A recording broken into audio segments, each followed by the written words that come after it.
It is really hard nowadays to find a good fantasy anime, and even harder to find one that can be considered as great.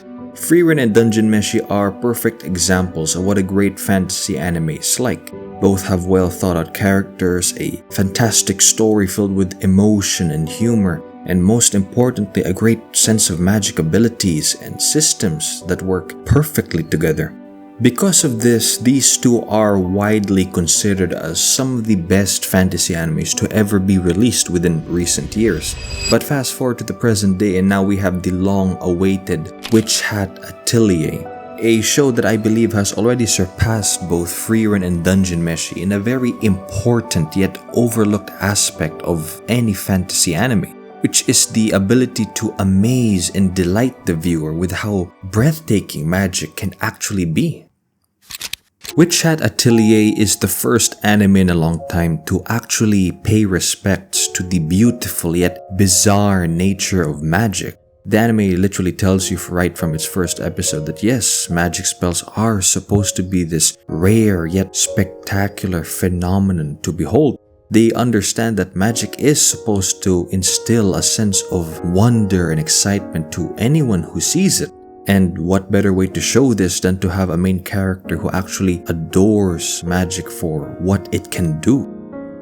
Growing up, Coco was just a young girl raised as a mere tailor, but she always fantasized of being a witch, dreaming of using magic to create spells that defy the ordinary.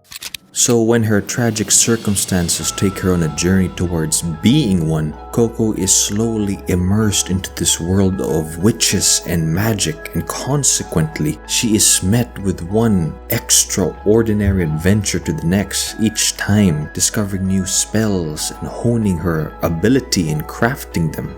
Coco's undying passion for magic and her curiosity towards this wondrous yet mysterious world of witches is what makes Witch Hat Atelier such a unique fantasy anime. Because you're seeing the story from the eyes of an ordinary girl who was suddenly pushed into a world unknown to her. And that makes the anime story, its mystery, its cast of characters all the more exciting to witness. But I believe all this excitement can be traced to Witch Hat Atelier's supremely creative magic system, which breaks a lot of norms for a fantasy anime, since in this world, they do not rely on any form of magical mana whatsoever. What the characters in Witch Hat Atelier do rely on is a pen, some paper, and a very special ink which allows them to conjure up spells of varying elements and traits just by drawing a unique symbol on a piece of paper or literally any surface whatsoever. Because of this, the magic system is made to be very accessible, and so the quality of the spell really just depends on how good the user is at drawing.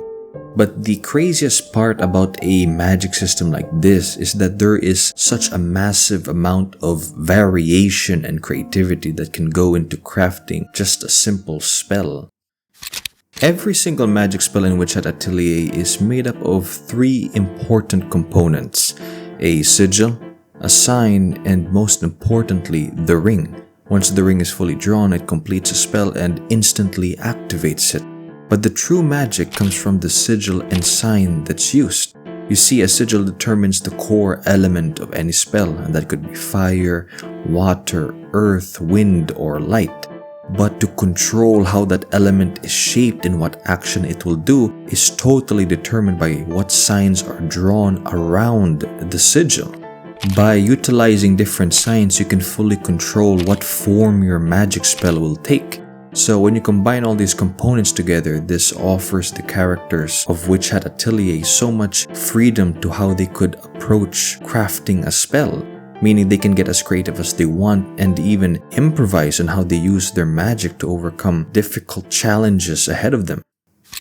And I believe one of the greatest feats showcasing this was during Coco's first witch exam, where she had to retrieve a flower from the highest peak of the Da range, a region that is totally populated with numerous floating orbs of the earth. And for her to triumph over this daunting challenge, Coco had to figure out a way to traverse such harsh terrain.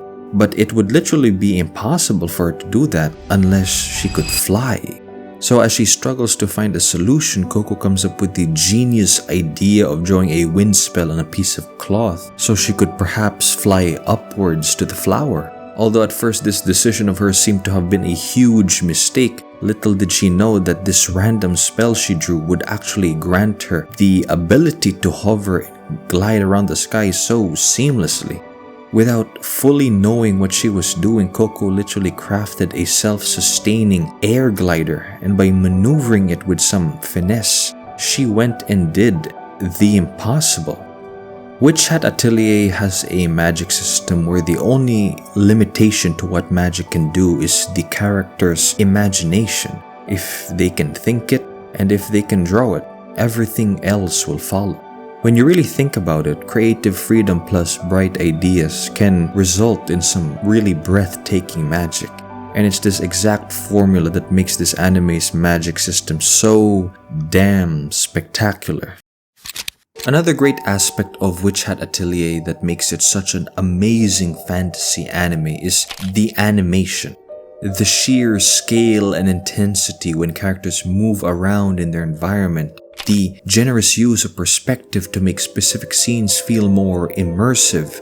It is just downright stupid how beautiful the animation can get once these characters start whipping out the grandest of spells. Take for example this scene in episode 5 where the character Kefri finds himself being chased down by this 4-winged serpent. So he decides to fly high above the clouds and proceeds to cast a spell that would create millions of little water droplets that would all merge together to create this gargantuan water dragon, to which he launches it at the serpent to defeat it. I mean, aside from the fact that everything is animated so fluidly, the way this anime can capture such crystal clear details from up close and then zoom out to reveal the sheer scale of the character's environment is so mind-blowing.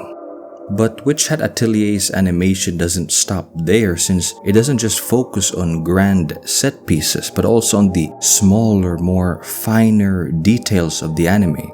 How a cloud of dust forms in the air as the character's shoes brush off from the ground. The way water bubbles up and turns into mist when it splashes. The way elements and spells have their own unique movement and visual identity when they get casted.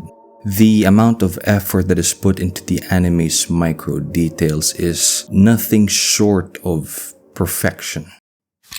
When comparing Witch Hat Atelier to other fantasy animes, it's definitely not as solemn or emotional as Frieren, nor is it as quirky and comedic as Dungeon Meshi, but I believe this anime is still a work of art in its own right, in how it captures the real purpose of what fictional magic is actually supposed to do, and that is to amaze and delight the viewer in the impossible.